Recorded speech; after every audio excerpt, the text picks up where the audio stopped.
अस्सलाम वालेकुम, कैसे हैं आप सब? उम्मीद है आप सब खैरियत से होंगे। आप लोग का वेलकम है मेरे चैनल रूहानी बात पर। तो जनाब, बहुत ज़्यादा पूछा जा रहा था कि टीएफ जो है वो कार्मिक रिलेशनशिप में जो हैं वो किस तरह कार्मिक के साथ डील कर सकती हैं, क्योंकि कार्मिक जो है वो उनकी फैमिली भी हो सकती है, उनके सिबलिंग्स, मदर फादर या फिर उनका हस्बैंड, मतलब कोई भी एक कार्मिक रिलेशनशिप है डीएफ की लाइफ में। और उसे वो कैसे डील करे, तो उसे समझ में नहीं आता कि वो कैसे डील करे। तो मैं यहाँ पर आपको इसके बारे में बताने वाली हूँ। ट्विन फ्लेम जर्नी सिर्फ प्यार और रीयूनियन का नाम नहीं, बल्कि सेल्फ ग्रोथ, हीलिंग और चैलेंजेस का एक सफ़र है। इस जर्नी में कार्मिक रिलेशनशिप बहुत इंपॉर्टेंट रोल प्ले करते हैं। ये रिश्ते आपको स्ट्रॉन्ग बनाने, लाइफ के इंपॉर्टेंस लेसन सिखाने और आपकी सोल की प्योरिफिकेशन के लिए होते हैं। कार्मिक रिलेशनशिप हर शख्स की लाइफ का हिस्सा होता है, और अगर डीएफ यानी कि डिवाइन फेमिनाइन के लिए ये और भी मुश्किल हो सकता है, क्योंकि डीएफ जो है, डीएफ की एनर्जी सेंसिटिव होती है और वो डीपली फील करती है। डीएफ की लाइफ में कार्मिक कोई भी हो सकता है, उसकी फैमिली, स्पाउस या फिर कोई भी, ठीक है। कोई कार्मिक फेज़ भी एक होता है, यानी कि सिचुएशन जिसे हम कहते हैं कि ना फैमिली कार्मिक है ना कोई बंदा कार्मिक है, लेकिन सिचुएशन कार्मिक चल रही होती है, ये भी होता है। तो वीडियो को आपने ध्यान से सुनना है, समझना है, ताकि हर एक चीज़ आपके लिए जो है वो आसान हो सके। एक कार्मिक रिलेशनशिप वो होता है जो आपकी सोल ग्रोथ के लिए एक लेसन बनकर आता है। ये रिश्ता सिर्फ एक इमोशनल अटैचमेंट नहीं होता, बल्कि एक टेस्ट और चैलेंज होता है जो आपको अंदर से मजबूत बनाता है। अच्छा, कार्मिक रिलेशनशिप की कुछ निशानियां हैं जो मैं आपको बताती हूँ, शायद इससे आपको आसानी हो समझने में। अगर आप बार बार एक ही प्रॉब्लम को जो है वो फेस कर रहे हैं, रिश्ते में पेन और सफरिंग ज़्यादा है मगर फिर भी छोड़ना मुश्किल लगता है, आप इमोशनली ड्रेन फील करते हैं, दूसरी पार्टी आपको इमोशनली कंट्रोल करने की कोशिश करती है, आपकी सेल्फ वर्थ और कॉन्फिडेंस गिर जाता है, आप स्पिरिचुअली ग्रो नहीं कर पाते हैं। ये रिश्ते किसी भी फॉर्म में हो सकते हैं, जैसे कि फैमिली हो सकती है, स्पाउस हो सकता है, फ्रेंड्स हो सकते हैं या फिर कोलिग्स वगैरह भी। यानी कि किसी के वर्क एरिया में इस तरह की सिचुएशंस होती हैं कि जो हमारे कोलिग्स होते हैं वही हमारी टांग खींचने में लगे रहते हैं। हर इंसान जो आपकी सोल लेसन का हिस्सा होता है वो कार्मिक रिश्ता हो सकता है, ठीक है। अब बात कर लेते हैं कि कार्मिक अगर फैमिली है तो फैमिली से कैसे डील करें। अगर डीएफ का उसकी फैमिली के किसी भी मेंबर से एक कार्मिक कनेक्शन है तो ये बहुत चैलेंजिंग हो सकता है। फैमिली से अलग होना मुश्किल होता है, क्योंकि मगर हर फैमिली मेंबर आपकी सोल जर्नी के लिए एक अच्छा नहीं होता। तो फिर क्या किया जाए? इमोशनल बाउंड्रीज सेट करें, यानी कि हर चीज़ पर्सनली मत लें, हर बात का जवाब देना ज़रूरी नहीं होता। अगर कोई आपको नेगेटिव एनर्जी दे रहा है तो अपनी एनर्जी को प्रोटेक्ट करें। कार्मिक्स लोग अक्सर गिल्ट और फियर का इस्तेमाल करते हैं। अगर कोई आपको इग्नोर कर रहा है या इमोशनल ब्लैकमेल कर रहा है तो इस ट्रैप में मत फंसें।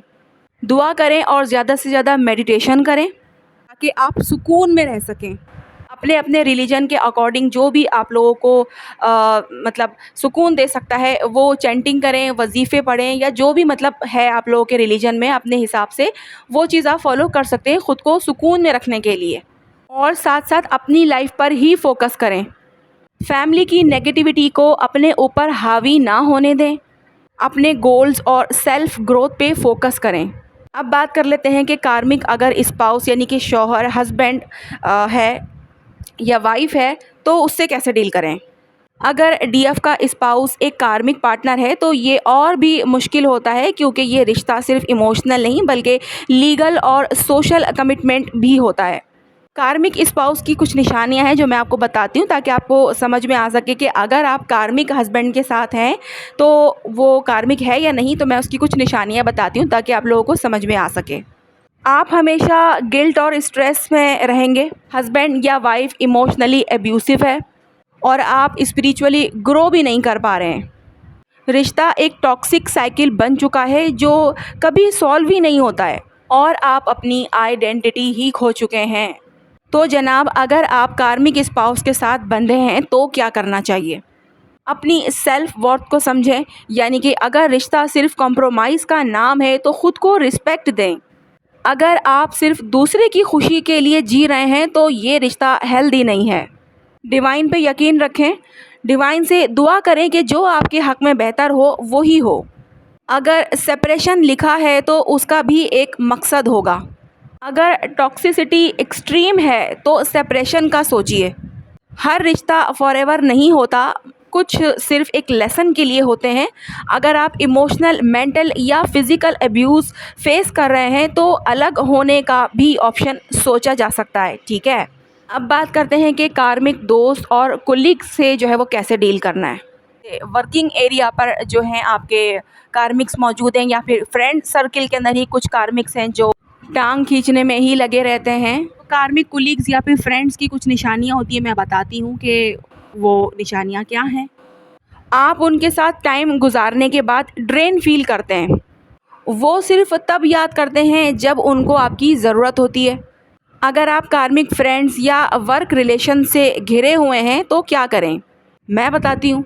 अपनी एनर्जी को प्रोटेक्ट करें। अगर कोई आपको इमोशनली एक्सफोलिएट कर रहा है तो उसे दूरी इख्तियार करें उससे, ठीक है। टॉक्सिक लोगों से डिस्टेंस रखें। अगर कोई बंदा सिर्फ आपकी एनर्जी यूज़ कर रहा है तो उसको अपनी लाइफ से हटा दें।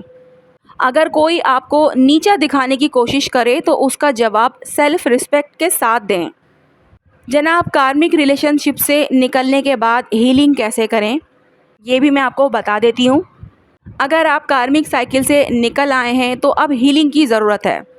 सबसे पहले तो अपने आप को ब्लेम नहीं करना है। जो भी हुआ उसमें एक लेसन था जो आपको सीखना था। अपनी एनर्जी क्लीन करें। मेडिटेशन, ज़िक्र या सेल्फ केयर को अपनी रूटीन का हिस्सा बनाएं। फ्यूचर पे फोकस करें। जब आप कार्मिक लेसन्स कंप्लीट कर लेंगे तो ट्विन फ्लेम जर्नी के नए डोर्स ओपन होंगे। ट्विन फ्लेम जर्नी का सबसे बड़ा चैलेंज कार्मिक रिश्ते होते हैं, मगर यही आपको मजबूत, सेल्फ अवेयर और स्पिरिचुअली अवेकन बनाते हैं। अगर आप डीएफ हैं और कार्मिक रिलेशनशिप से गुजर रही हैं तो सबसे ज़रूरी चीज़ है कि सेल्फ लव करें, पेशेंस रखें और डिवाइन गाइडेंस पे यकीन रखें। जब आप अपने कार्मिक लेसन्स सीख लेंगे तो आप अपनी ट्विन फ्लेम जर्नी में एक नया सफ़र शुरू कर सकेंगे। तो ठीक है जनाब, यहाँ तक बात आई समझ में। मेन चीज़ है अपनी एनर्जी को प्रोटेक्ट करना, अपने आप को सेव रखना, सिर्फ अपनी हीलिंग पर फोकस करना, क्योंकि कार्मिक्स का काम ही आपको ड्रेन करना होता है, आपको ग्रो करने से रोकना होता है।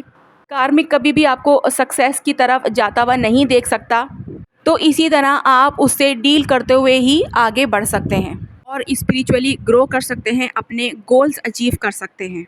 क्योंकि कार्मिक के साथ भी जब हमारा कोई लेसन होता है और वो कंप्लीट नहीं होता, तब भी हमारी ट्विन फ्लेम जर्नी जो है वो स्मूथ नहीं चलती है।